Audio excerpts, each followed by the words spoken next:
తీసుకొచ్చి వారం రోజుల పాటు లేదు 41 రోజుల పాటు మండల దీక్ష బట్టి భాగవతాన్ని ఇక్కడ ప్రవచనం చేశానే అనుకోండి, తర్వాత రోజు అది చేసే పని ఏంటి? చెత్తలోకి వెళ్ళి కోరుకుంటున్నాడు. అరే అరే ఇప్పటి వరకు 40 రోజుల పాటు నేను భాగవతం విన్నాను, ఇదే నేను ఆఖరి జన్మ చేసుకుంటాను, నేనేమి శాకాహారాన్ని తీసుకుంటాను, శుచిగా స్నానం చేస్తే కృష్ణానదికి వెళ్ళి స్నానం చేసి గుడికి వెళ్ళి నమస్కారం చేసుకుంటాను, ఇవన్నీ దానికి చేతనవుతుందా? ఆ ఉపాధికి కుదరదు. పంచభూతాలు వాటికి ఉన్నాయి, నాకు ఉన్నాయి. తేడా ఎక్కడున్నాయి అంటే ఆలోచన శక్తి.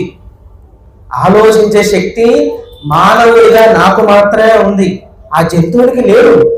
ఎంత చెప్పినా మళ్ళీ ఇలా చెత్తలోనే పొరులుతుంది. మనిషి మాత్రం చెప్పింది అర్థం చేసుకుని దానికి తగ్గట్టుగా జీవనాన్ని మలుచుకుంటాడు. ఆ మలుచుకున్నప్పుడు ఉన్న స్థానం నుంచి ఉన్నతమైన స్థానానికి వెళతాడు. ఉన్న స్థానం నుంచి దిగజారిపోయే స్థితిలోకి మాత్రం రాడు. ఎందుకయ్యా అంటే భగవానుడు విష్ణు పురాణంలో ఒక అత్యద్భుతమైన మాట చెప్తాడు భక్తుడికి. ఏంటయ్యా అంటే, అయ్యా నిన్ను ఎలా చేరుకోవాలి, భగవానుడు అయిన నిన్ను ఎలా చేరుకోవాలి అని అడిగితే నారదుల వారికి చెప్పినటువంటి మాట, విష్ణుమూర్తి స్వయంగా నారదుల వారికి చెప్తే నారదుల వారు భక్తులకు చెప్తున్నాడు. శ్రవణం కీర్తనం విష్ణు స్మరణం పాద సేవనం దాస్యం సఖ్యం వందనం ఆత్మ నివేదనం. నవవేద భక్తి మార్గాల్ని సాక్షాత్తు విష్ణుమూర్తి స్వయంగా చెప్పాడు నారదుల వారికి. చెబితే దాన్ని లోకల్లో ప్రచారం చేస్తున్నాడు నారదుల వారు. టీవీలో సినిమాల్లో వచ్చే నారదుల గురించి నేను చెప్పట్లా. ఎందుకయ్యా అంటే తంపులు పెట్టడం, గొడవలు పెట్టడం అలా చూపిస్తూ ఉంటారు. నారద మహర్షి అయిన దేవతలందరికీ కూడా మహర్షి, మనందరికీ కూడా సప్తర్షులు అని చెప్పేసి మహర్షులు ఉన్నారు. అగస్య, వశిష్ఠ ఇలాంటి మహర్షులందరూ కూడా సప్తర్షులు మనకు ఉన్నారు. అలాంటి దేవతలకు కూడా ఋషి ఉన్నాడు, ఆయనే నారద మహర్షి. నారద మహర్షి అంటే తంపులు పెట్టేవాడు, గొడవ పెట్టేవాడు అని ఇప్పటి నుంచి మీ మనసులోంచి తీసేయండి ఆలోచన. ఎందుకయ్యా అంటే మహర్షి ఆయన భక్తిని ప్రచారం చేసినటువంటి వారు, భాగవతాన్ని అందించినటువంటి వారు. మనకి 18 పురాణాలు, 18 ఉపపురాణాలు, సాక్షాత్తు వేద స్వరూపమైనటువంటి రాముడు నడయాలైనటువంటి రామాయణాన్ని మనకు అందించినటువంటి వాల్మీకి మహర్షి గురువు ఆయన. ఎవరికి? వాల్మీకి మహర్షికే గురువు. 18 పురాణాలు అందించినటువంటి వేదవ్యాసులకి గురువు. మనం ప్రహ్లాద సినిమా మనం చూసే ఉంటాం. కథ విన్నారని నేను అడగట్లా, విన్నారో లేదో చాలా మంది తిరిగాలి. అసలు సినిమా చూసే ఉంటారు. దాంట్లో ప్రహ్లాదుడికి బోధించినటువంటి వాళ్ళు ఎవరు? నారదుల వారే. నారదుల వారే భక్తి యొక్క జ్ఞానాన్ని బోధించాడు. కాబట్టి నారదుల వారితో ఆయన గురించి టాపిక్ వచ్చినప్పుడు ఎక్కడైనా ఎవరైనా అసభ్యకరంగా మాట్లాడినా, సనాతన ధర్మాన్ని ఆచరిస్తున్నామో గట్టిగా మాట్లాడాలి. ఆయన అలాంటి వ్యక్తి కాదు, సాక్షాత్తు దేవతల యొక్క ఋషి ఆయన. అలాంటి వ్యక్తిని అవమానించద్దు అని చెప్పగలగాలి. అప్పుడే విన్నదానికి, కార్యక్రమం చేసిన దానికి అర్థం ఉంటుంది.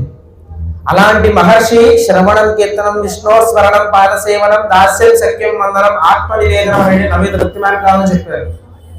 ఆ నవవేద భక్తి మార్గాలు ఇప్పటికీ 5 రోజుల పాటు గణపతిని ఆరాధిస్తూ కీర్తనం, అర్చనం ఇవన్నీ చేసుకుంటూ వచ్చారు. ఆ ఫలితమో ఏమో తెలియదు, కానీ ఈ యొక్క కమిటీ మెంబర్ల యొక్క బుద్ధిలో తీసుకొచ్చాడు. మొట్టమొదటిదైనటువంటి శ్రవణం, నవవేద భక్తి మార్గాల్లో శ్రవణం అనే దాన్ని ముందుకు తీసుకొచ్చి ఈ రోజు ఇలా వినిపించడం జరుగుతుంది. విన్నంత మాత్రం చేత మోక్షాన్ని పొందిన వాళ్ళు చాలా మంది ఉన్నారు.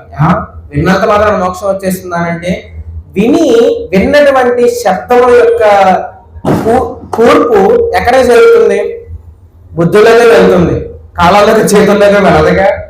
విన్నటువంటి ప్రతిదీ కూడా బుద్ధిలోకి వెళుతుంది. ఆ బుద్ధిలోకి వెళ్ళింది ఏం చేస్తుంది? విన్నటువంటి దాన్ని రిపీట్ చేస్తుంది. ఇప్పుడు ఉదాహరణకి మనం కాసేపట్లో భాగవతము గణేశుడి యొక్క చరిత్ర వినబోతున్నాం. ఆ వినేటువంటి చరిత్ర మీ బుద్ధిలోపలికి వెళ్ళి అది శాంతిని పరుస్తుంది, బుద్ధి శాంతిని చేకూరుస్తుంది. అంతవరకు మాకు శాంతి లేదంటే శాంతి లేదు. ఎందుకు చెప్తున్నానంటే ఈ రణబడమైనటువంటి జీవనంలో పడి, మిషన్లో పడినటువంటి కంకర్రాళ్ళు లాగా తిరుగుతూనే ఉన్నాం.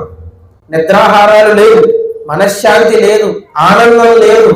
ఏదో ఉన్నామంటే ఉన్నాం, తిన్నామంటే తిన్నాం. కానీ శ్రవణం అనేటటువంటి ఒక్కదాన్ని గట్టిగా పట్టుకుని మన జీవనాన్ని చేయడం మొదలు పెడితే అది ఉన్న స్థాయి నుంచి, నీ ఆర్థిక స్థాయిని పెంచుద్దని నేను చెప్పడం లేదు. నువ్వు ఎంత కష్టపడితే అది వస్తుంది. ఉదయం నుంచి సాయంత్రం వరకు నువ్వు కష్టపడు. సాయంత్రం భగవంతుడి యొక్క కథని విను. కేవలం భగవంతుడు అంటే ఎక్కడో ఉన్నాడండి, ఏదో ఉన్నాడని చెప్పరండి. భగవంతుడు నీలోనే ఉన్నాడు. అంతర్బహిః తత్సర్వం వ్యాప్య నారాయణ స్థితః అని చెప్తారు.